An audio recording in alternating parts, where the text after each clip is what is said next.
One of Josh's carefully curated playlists drifted softly from the high-tech system in the corner of my room. Although it had taken him all of 5 minutes to throw it together, he knew exactly which songs to choose, and they were all perfect getting-ready songs. It had been way too long since one of Ethan's epic parties, and apparently the masses were getting impatient. Plus, my big teddy bear loved to throw a big party. Dot unclipped the last little chunk of hair at the top of my head and separated it into sections. I was seated between her legs on the floor, my back leaning on the mattress, as she meticulously straightened my hair. I hadn't cut it more than a trim since my mother's death. When it straightened, it nearly reached my ass. Should I put it in a ponytail or something? It's getting really long. My nervousness about this party was manifesting as self-consciousness. What are you, nuts? Dot bent around me to look into my face. Her brow creased. I just straightened it to perfection. Girls would kill for this kind of hair. Okay.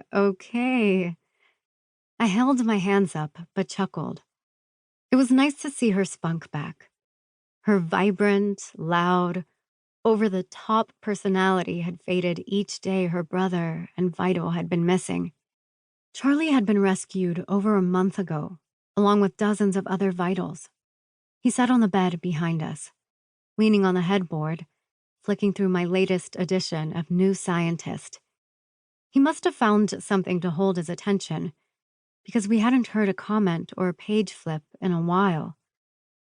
Bradford Hills Institute had given him the rest of the year off. He was to resume his studies for his master's the following year.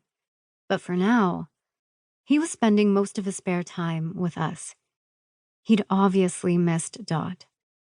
I couldn't imagine what he'd been through. Locked up in a little cell for so long, never knowing when he might be dragged off to the lab of horrors.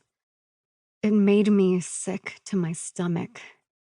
Apparently, neural stem cells from variant donors are 76% more effective than those from human donors in treating patients with chronic spinal cord injuries.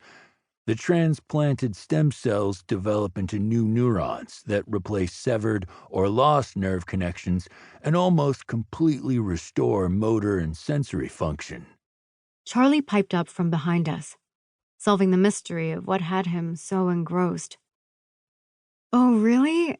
I guess it makes sense when you consider the accelerated healing and better resistance to injury and disease in people with variant DNA, I answered, itching to read that article myself.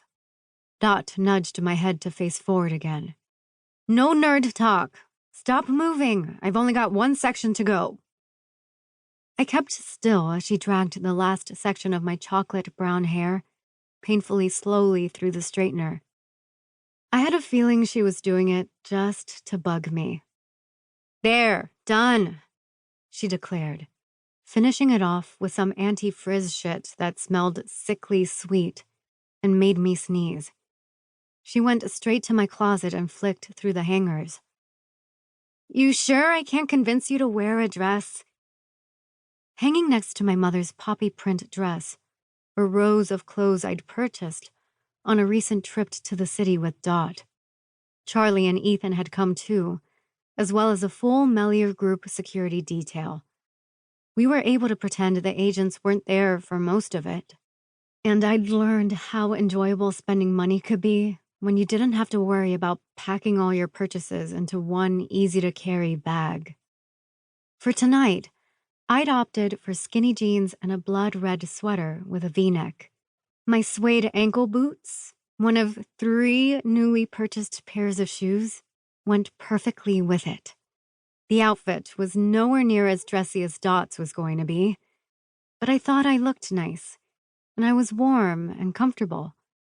A chill still hung in the March air, but so far the rain had remained trapped in the fat gray clouds above.